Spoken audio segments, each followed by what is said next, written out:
Welcome back to the Pastor's Toolkit, the channel where we teach practical skills to show the love of Jesus to lost people in your community.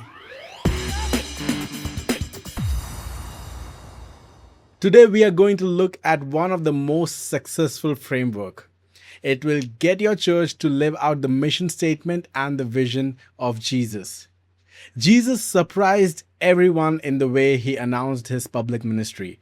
Right after he had gone through his temptation in Luke chapter 4, we can read the story. Jesus went to the local synagogue, picked up the Isaiah scroll, and began to read Luke chapter 4, verses 18 and 19. It says, "The Spirit of the Lord is upon me, because he has anointed me to proclaim good news to the poor. He has sent me to proclaim liberty to the captives and recovering of sight to the blind, to set at liberty those who are oppressed, to proclaim the year of the Lord's favor." The big surprise came in verse 21 when he said, "Today this scripture has been fulfilled in your hearing." Jesus came to share good news that was both spiritual and physical. As followers of Jesus, we can observe that there are two contrasting types of churches in South Asia. There are mainline churches which are actively meeting practical needs, like running schools, orphanages, clinics, hospitals, etc. Yet they are spiritually dead, without much growth or reproduction. And then there are evangelical, which also includes Pentecostal churches, which are spiritually lively and growing, yet socially they make very little impact in their communities.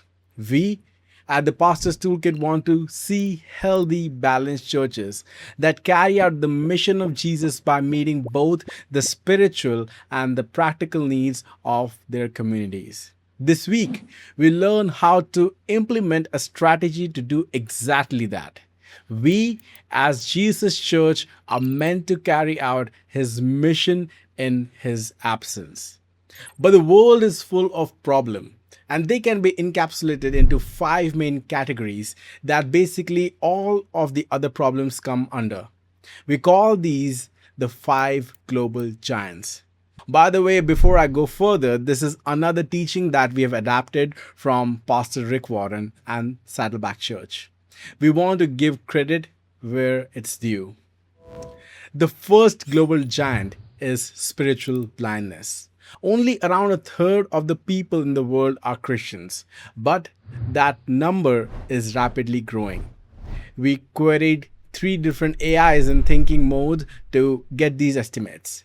ChatGPT says it's 28 to 31%. SuperGrok says it's 31 to 32%. Gemini Pro said it's 32.2%. The other two-thirds of the world haven't yet understood and accepted the good news of Jesus so far. And there are opportunity for those who live in the 1040 window.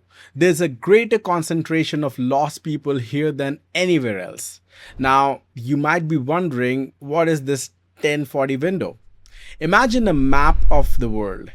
If you look between 10 degrees and 40 degrees north of the equator, stretching from North Africa to the Middle East and right through India and East Asia, you'll find a rectangular window. It's home of the world's densest population, but also the billions of people who have the least access to the gospel. If you are in South Asia, you're living right in the middle of the action. The second global giant is corrupt leadership. Corruption and victimization is a part of the lives of millions. This selfishness and abuse of power feeds human slavery, child abuse, and sexual exploitation. The rich get richer while the poor struggle to survive. 92% of Indians have paid a bribe to a public official. This impacts all other areas of life. For example, in India, only 40% of relief grain meant for the poor actually gets to them. The third global giant is poverty. Globally, a child dies every 5 seconds due to hunger. 3 billion, that's 300 crore people live on less than 130 rupees a day.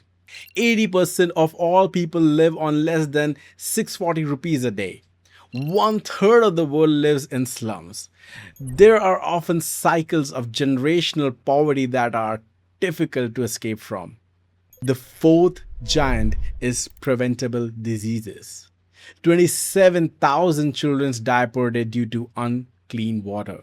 Malaria and AIDS, 11 million, 1.1 crore children die every year from preventable diseases. 30 million, that's 3 crore people living with AIDS. In India alone, 1.2 million, that's 12 lakh children died in 2015 from preventable diseases. That's 1 lakh every month.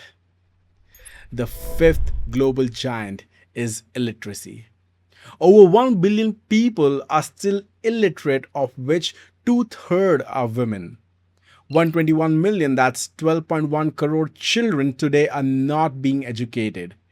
In India, the literacy rate is 82% for men, but only 65% among women. No government, political party, or NGO is capable enough to solve these five global giants. No political party can solve these. No international aid agency, no UN, no BRICS, nor NATO, or any NGO. Only the global church of the risen Christ has the love, power, and resources to attack these giants. Why? Because the church of Jesus Christ has the largest participation, the widest distribution, the longest history, the fastest expansion, the highest motivation, the strongest authority, the simplest administration, and the greatest power. This is part one of a series of the peace plan, so we'll go into greater detail for each of the following, but now I'll whet your appetite with an overview. What's Jesus' solution to spiritual darkness? We must plant healthy churches. We believe that the local church is the hope of the world. It's God's plan to save the planet, and He has no other backup plan. Like He said in Matthew chapter 16:18b, I will build my church and the gate of hell will not overcome it. What's Jesus' solution for corrupt leadership? It's to equip servant leaders. Like He taught in Matthew chapter 23 verse 11, the greatest among you will be your servant. What about poverty? What is Jesus' solution?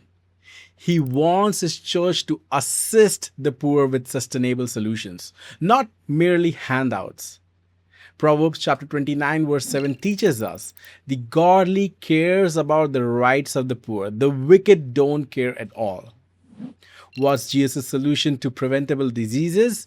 We are to care for the sick with both treatment and prevention. And to tackle illiteracy, we have the second E in the peace plan, educating the illiterate adults and the next generation. The Church of Jesus Christ has the biblical mandate, the right message, the right plan, the right power, and the responsibility to reach the nations for Christ.